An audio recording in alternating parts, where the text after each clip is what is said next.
فيلمنا بيبدأ ببيلي واللي بيكون متجوز وعنده بنت. هو بنعرف انه محامي لكنه للطبقة العليا، وبيكون بيلي وزنه زيادة حبة، فبتحاول هيدي مراته انها تساعده في انه ينزل الوزن ده، لكنه بيكون بيحب الاكل جدا ومش بيقدر يسيطر على نفسه. وبنشوف بيلي وهو في المحكمة، وبيكون الشخص اللي هيترفع له هو زعيم مافيا اسمه ريتشي، ومن كتر شطارته في شغله بيقدر انه يخرجه بكل سهولة. وبعدها بيعزمه ريتشي على الاكل على يخت كبير، وبيفضل بيلي ياكل بشكل فظيع جدا. وبعدها بنشوفه وهو مع اصحابه الضابط دانكن والقاضي كاري، ويشوفوا الغجر في الشارع وبيكونوا مش حابين وجودهم في المدينة، وشايفين انهم بيلوثوا المدينة بوجودهم في الشوارع كده. وبالليل بيكون بيلي في حفلة هو وهيدي تبع الشركة اللي شغال فيها، واللي بتكون معمولة علشان كسب القضية. ويفضل بيلي ياكل بزيادة برضه، وده بيضايق هيدي طبعا لانهم المفروض محافظين على نظام صحي، فبتقرر انهم هيمشوا من الحفلة دلوقتي، وفعلا بيقوموا يمشوا وهي متضايقة. واثناء طريقهم للبيت بتفضل هيدي تتخانق مع بيلي علشان اللي عمله، وبتقوله ان الحياه مش اكل وبس، وان فيها حاجات تانية احلى. ويفضلوا يتخانقوا مع بعض لغايه ما بيلي بيخبط بنت من الغجر بالعربيه بتاعته وبتموت وقتها. وبعدها بكام يوم بنعرف من خلال حديثهم مع بنتهم انه تحول لتحقيق،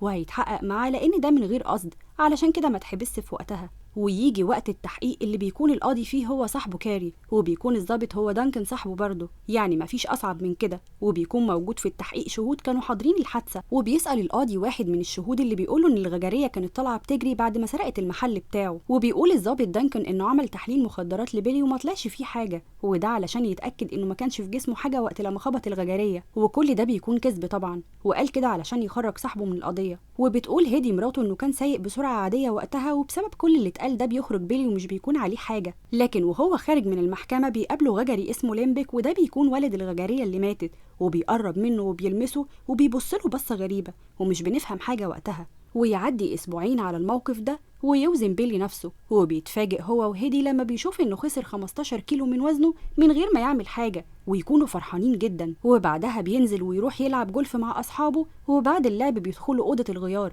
وبيلاحظ بيلي ظهور حاجه غريبه جدا في جسمه، فبيسال دكتور مايك صاحبه، فبيرد عليه مايك وبيقول له ما يقلقش، وان دي ممكن تكون صدفيه، ومجرد ما ياخد علاج ليها هتروح فورا. وبعدها بيتكلم مع كاري وبيشكره على اللي عمله معاه في المحكمه، بس بيلاحظ وجود حاجة غريبة في جسم كاري برضه. ولما بيسأله عنها بيقول له كاري انه بعد المحكمة راح يتغدى وقابله راجل عجوز غجري ولمسه، فشاكك انها ممكن تكون عدوى منه، وبيقرر انه هيطرد كل الغجريين من المدينة قريب. وبيعدي اسبوعين تانيين وبيخس بيلي 30 كيلو، ودول بيبقوا كتير جدا. وبتفتكر هيدي ان بيلي بياخد حاجه معينه علشان ينزل الوزن ده كله، وتطلب منه يوقف اللي بيعمله، وبتتصدم لما بتعرف انه بينزل الوزن ده من غير ما يعمل حاجه، وتقوله ان دي ممكن تكون اعراض كانسر، ومش بيهتم بيلي بده ابدا، بس بيهتم ان هيدي مش عاجبها اي حاجه، يتخن او يخس برضه مش عاجبها. هو بيقرر بعدها انه يعمل تحاليل علشان يطمن على نفسه، وبعد ما التحاليل بتطلع بيتاكد ان مفيش حاجه عنده، ومش بيقلق برضه، وشايف انه بينزل بالسرعه دي في الوزن عادي. لا ده كمان فاكر انه لما بياكل كتير بينزل في الوزن اكتر، وعلشان كده لما بيروح البيت بيفضل ياكل بطريقه بشعه، وبنته بتخاف من طريقته في الاكل وبتطلع للاوضه بسرعه. وبالليل بيقابل الدكتور مايك وبيعمل تحاليل تانية وبتطلع ما فيهاش حاجه برضه، فبيقلق مايك اكتر وبيشك في نفسه، وبيقوله انه هيروح لدكتور تاني برضه. واثناء حديثهم بيشوف بيلي مرات كاري قاعده لوحدها وزعلانه، فبيسال بيلي مايك على كاري، وبيقول له مايك انه سافر يشوف اخته، فبيحس بيلي بحاجه غريبه لان كاري ما عندهوش اخوات اصلا، وبيقرر انه هيروح يطمن عليه في البيت لانه حاسس ان في حاجه غريبه. ولما بيروح بترفض مرات كاري انها تدخله، وبتتهرب من سؤاله على كاري، فبيسالها سؤال مباشر ويقول لها كاري خس كتير في الفتره اللي فاتت دي، فبتتوتر جدا مراته، وبتضطر تقول له، وبتحكي له ان العجوز الغجري قابل كاري بعد القضيه ولمسه، وهمس في ودنه انه هيبقى سحليه، وبعدها تحول كاري لنص سحليه. فطبعا قرر انه يمشي ويبعد عن الناس كلها، وبتعيط وبتتهمه ان السبب في كل اللي بيحصل لهم ده، وتقوله ان اللي حصل ده لعنه من الغجر. هو بيتضايق بيلي من كلامها وبيمشي ومش بيقتنع ان في لعنه غجريه اصلا، ويروح لصاحبه التاني دانكن البيت، وبيتصدم لما بيلاقيه خاسس قوي ووشه متشوه، وبيقتنع وقتها ان دي لعنه غجريه وانها اصابتهم لما الغجري لمسهم. هو بيطلع دانكن مسدس وبيديه لبيلي وبيقوله يقتل الغجري علشان اللعنه دي تختفي، لكن بيلي بيرفض وبيمشي وبيسيبه. واول ما بيطلع من البيت بيسمع صوت ضرب نار، هو بيفهم ان دانكن قتل نفسه لانه مش هيستحمل يعيش كده. ولما بيوصل البيت بيشوف مايك طالع من البيت وبيشك فيه هو وهيدي، ولما بيدخل بيتكلم مع هيدي في اللعنه الغجريه، هو بتقوله ان مفيش حاجه اسمها كده، وده بيعصبه وبيرمي الأكل. وتاني يوم بيتكلم معاه الدكتور مايك وبيقوله إن الأحسن ليه يروح المستشفى يتعالج، لأنه شايف إن اللي كان عند دانكن صاحبهم بسبب الكانسر، فلازم يلحق نفسه هو كمان. فبيتعصب عليه بيلي وبيقوله إنه بسبب الغجر وإنه هيدور عليهم لغاية ما يلاقيهم، وبيمشي وبيسيبه ويفضل يدور لغاية ما بيعرف مكانهم فعلا. وبيروح لليمبك وبيقوله يشيل اللعنة اللي عملها، بس ليمبك بيسخر منه وبيقوله إنه لو ما مشاش دلوقتي هيزود اللعنة، وبيمشي وهو متعصب. وتروح وراه حفيدة ليمبك وبترمي عليه طوب وبيتصاب في ايده. لما بيروح بيكون بينزف، فبيكلم ريتشي علشان يبعت له دكتور، وبيبعت له الدكتور فعلا وبيعالجه. لكن اول ما بيشوفه بيفكر انه ماشي على نظام علشان يخس الوزن ده كله، وبيطلب منه انه يوقفه فورا علشان حالته ما تتدهورش، بس بيلي مش بيرد عليه.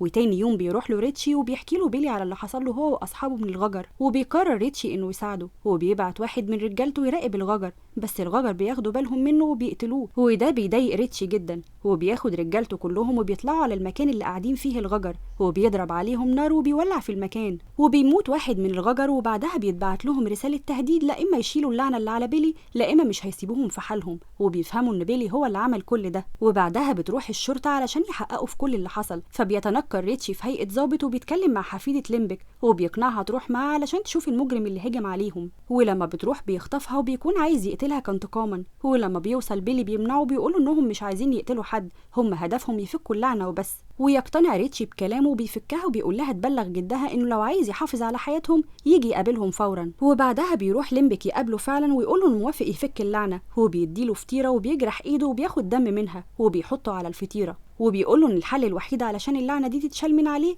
ان حد ياكل الفطيرة دي، بس للأسف الشخص ده هيموت أول ما ياكلها، ووقتها اللعنة هتتشال. وأول حد بيفكر فيه هو هيدي مراته، وبيكون عايز ينتقم منها علشان طريقتها معاه وعلشان خيانتها ليه. وبيكلم بنته وبيطلب منها إنها تروح لصاحبتها تقعد معاها علشان هو عايز يقعد يتكلم مع مامتها في البيت. ولما بيوصل البيت بيصالح هيدي علشان يتخانقوا، وبيقول لها إنه جاب لها الفطيرة بالفراولة اللي هي بتحبها، وبيطلع ينام.